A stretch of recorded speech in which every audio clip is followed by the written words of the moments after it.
What's up, wackadoos, and welcome back. So as you can see, I've got the ramp truck back in the garage.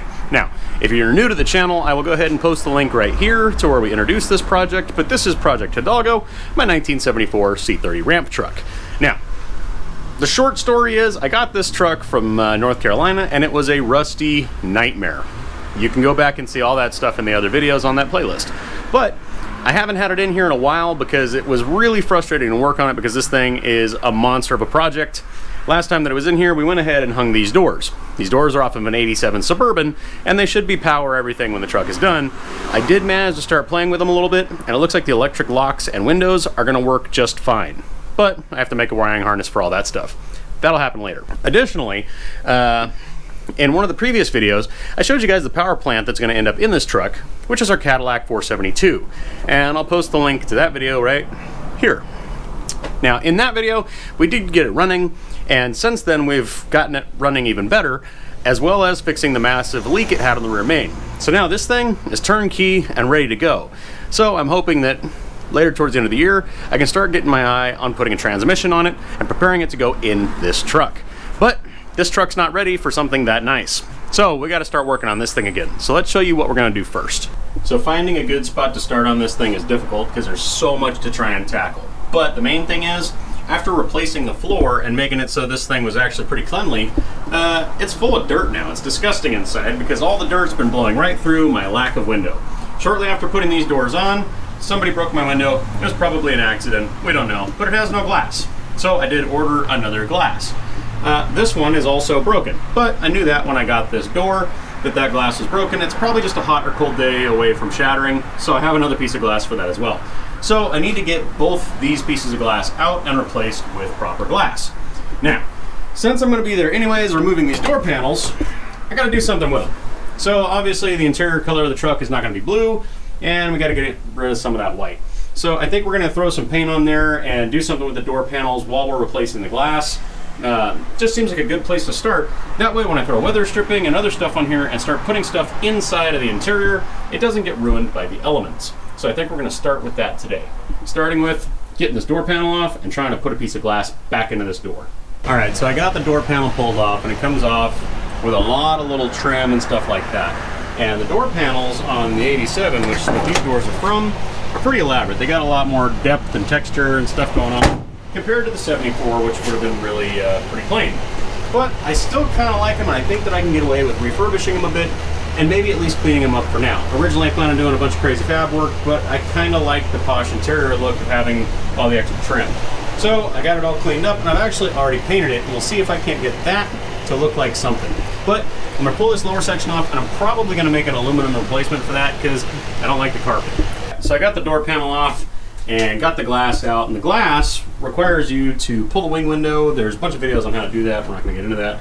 But you end up kind of pulling this seal, and if it's a good seal, it can be reused. This one was garbage, so it got destroyed. So I had to order another one. Hopefully it gets here pretty quickly, and I can move forward on this. For now, I'm going to work on the door panels, and I can start working on the other side as well, because I'm going to be doing the same treatment.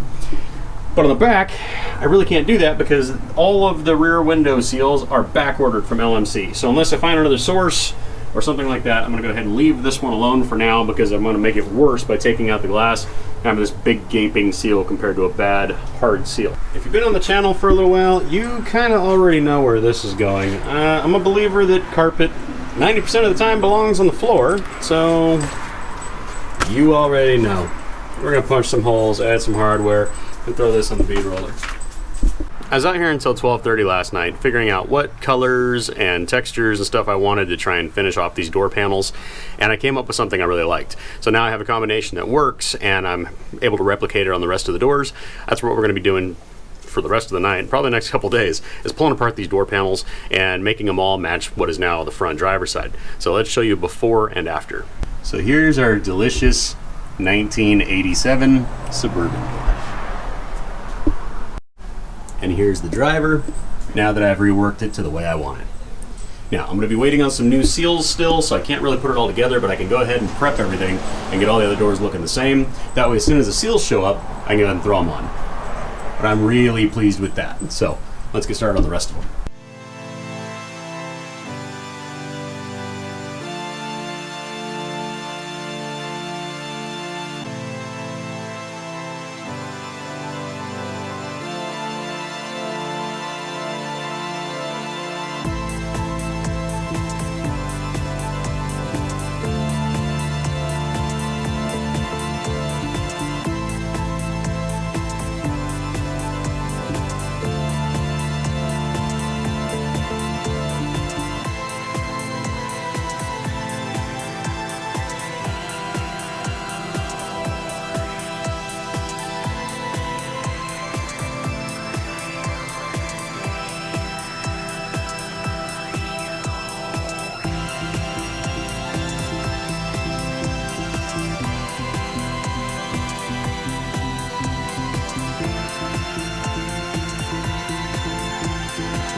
So last night I stayed out here late and I got this one all buttoned up. I'm in the same position I am with the other side though, where this rail right here needs to be replaced, and that seal, I ordered it from LMC and I'm hoping they get it to me pretty quickly, but there's nothing I can really do about putting it back together until I have that. It defeats the purpose if it just lets dirt in. So gonna wait on that seal before I put the new door panel on. So that's all cleaned up and ready to go. It looks just like the one on the driver's side. Happy with that. So now I kind of have a system, I have a program going. So I gotta do the same thing back here. It's pretty much the identical process. Really, the only difference is these door panels are a little bit shorter, got a little bit more carpet on them. That's about it. So generally speaking, same process. I'm gonna try and do these ones both at the same time so I can try and get it done. Hopefully that's what I can accomplish today. Well, I started doing video and I did some time lapse of me pulling the door panels apart and getting them off. But I realized it's going to be pretty boring to watch all the tedium that is required to pull the door panels apart. It's not a whole lot to it. There's a bunch of really good videos on like LMC's videos on how to do that. So if you want to see that, that's there. But realistically, I just wanted you guys to follow along in the process, and it's going to be very similar to the front doors. The main thing was, as I was pulling apart the driver rear door, I mean, I was 90% of the way to replacing the glass, even though I didn't want to do it because I don't have the lower felts. I did manage to find the seals to go around the outside. I don't know when they'll be here, but I did get them. So I figured there's no reason not to just replace that broken piece of glass. So here on the other side glass, there's a crack that starts here and it comes all the way down and around. And I already got another piece of glass, but I need to get it off here, put it on this track, and I can throw that back in. Then I don't have to worry about that. All the glass is good, and eventually I'll tint it all the same. But the main thing was I had to have good glass in the whole thing. So that set me back like an hour figuring out how to take it apart. So I'm gonna go ahead and get the new glass installed. Once that's done, I can move on to the more important stuff and start working with all of this goodness. But ultimately, I wanted to make sure that since I already have the glass, there was no reason not to continue and just put the new glass in. We're 90% there. So that's just one more thing I won't have to do later. Just as a quick side note, it actually takes me about half as long to make one of these aluminum door panels right here, all bead rolled aluminum and anodized, as it does for me to make these little armrests. Because I don't work with wood. I have no woodworking equipment and almost no woodworking experience. Not to mention, I was gonna go buy wood for a couple of freaking armrests. So these are actually part of an old lawn chair that I've broken apart, cut up, and I've been wood burning and staining. So if I get the job done, I really like the look, but man, I got more time in these than the rest of the metal work. Pretty crazy.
All the doors are pretty much in the same place, where the exterior has been painted where it's going to be seen.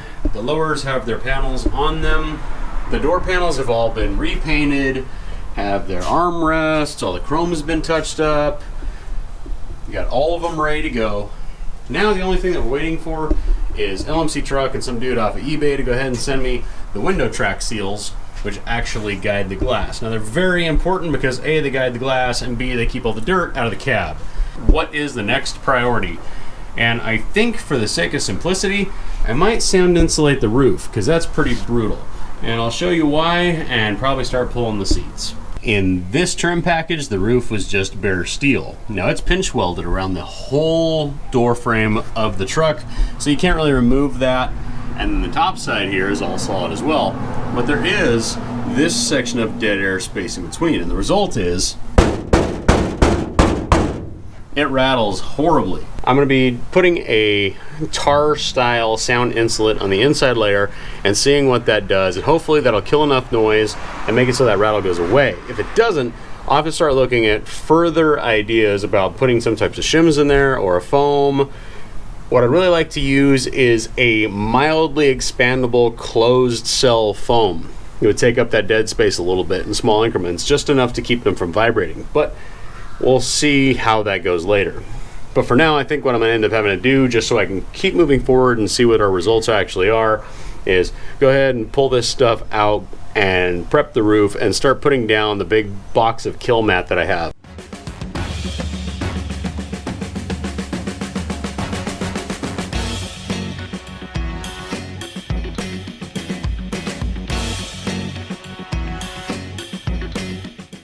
So the camera died while we were doing our time lapse, but we did get everything in here all sound deadened out.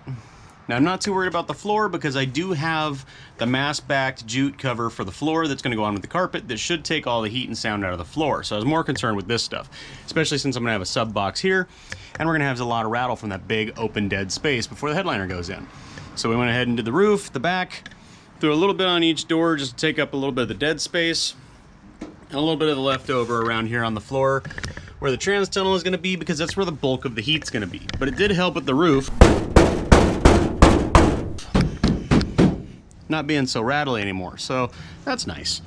I'm still waiting on all the weather stripping. That's probably going to be a while, so I think we're going to have to move on to something else. While trying to go to bed last night, it occurred to me that I can pop off my glove box. I can probably do a bead roll panel to match these on the glove box and tie that color combination up a little bit. And being as the plastic that actually holds the hinge on mine is broken, doesn't even take any tools to remove it. So I think I'm gonna try that. On a Squarebody, all this plastic that goes on the back side that actually holds everything in place, all hinges right here on a little plastic lip. They're really cheap, you can get them at LMC, and I will to replace this one, but I want to do something about the face of this. I want to tie it in with the rest of it, so I'm going to go ahead and template out some aluminum to try and skin over this, and then just do a cutout here, and it'll really just be for dress. It'll have no function other than being aesthetic. So I'm going to start making a template and see if I can't get that cut and rolled. There we have it. So obviously I got it cleat coat in place right now so I can pull it off. I gotta put the brush finish on it and do the anodizer paint and all that, and I'm gonna paint the actual glove box base black and strip this back to chrome so it has the same contrast that's on the doors. But I'm pretty happy with that considering it's a quick, easy project. But should add a lot of flair to the dash when it's done. So there's our glove box cover. I'm pretty pleased with that. It came out relatively smooth considering I don't have a way to really roll it, but it does contour pretty well, so I'll slap that back in there until I can order a new glove box base for it. But that looks pretty nice. It definitely looks better than the shoddy paint that was on it. But yeah, I think that wraps it up for this one. I have a bunch of other parts coming in so I can complete the doors and stuff like that, but unfortunately I'm gonna be waiting on those a few days, and I do have some family obligations to take care of. So we're gonna go ahead and end this one here, and I'll catch you guys up again when we start working on a bunch of that other stuff. I got tons left to do and a bunch of parts that I already have that I can start installing while I wait for that weather stripping. So go ahead and give us a thumbs up. Let us know in the comments what you dig and what you want to see more of, and don't forget to subscribe. Other than that, Wagadoo out.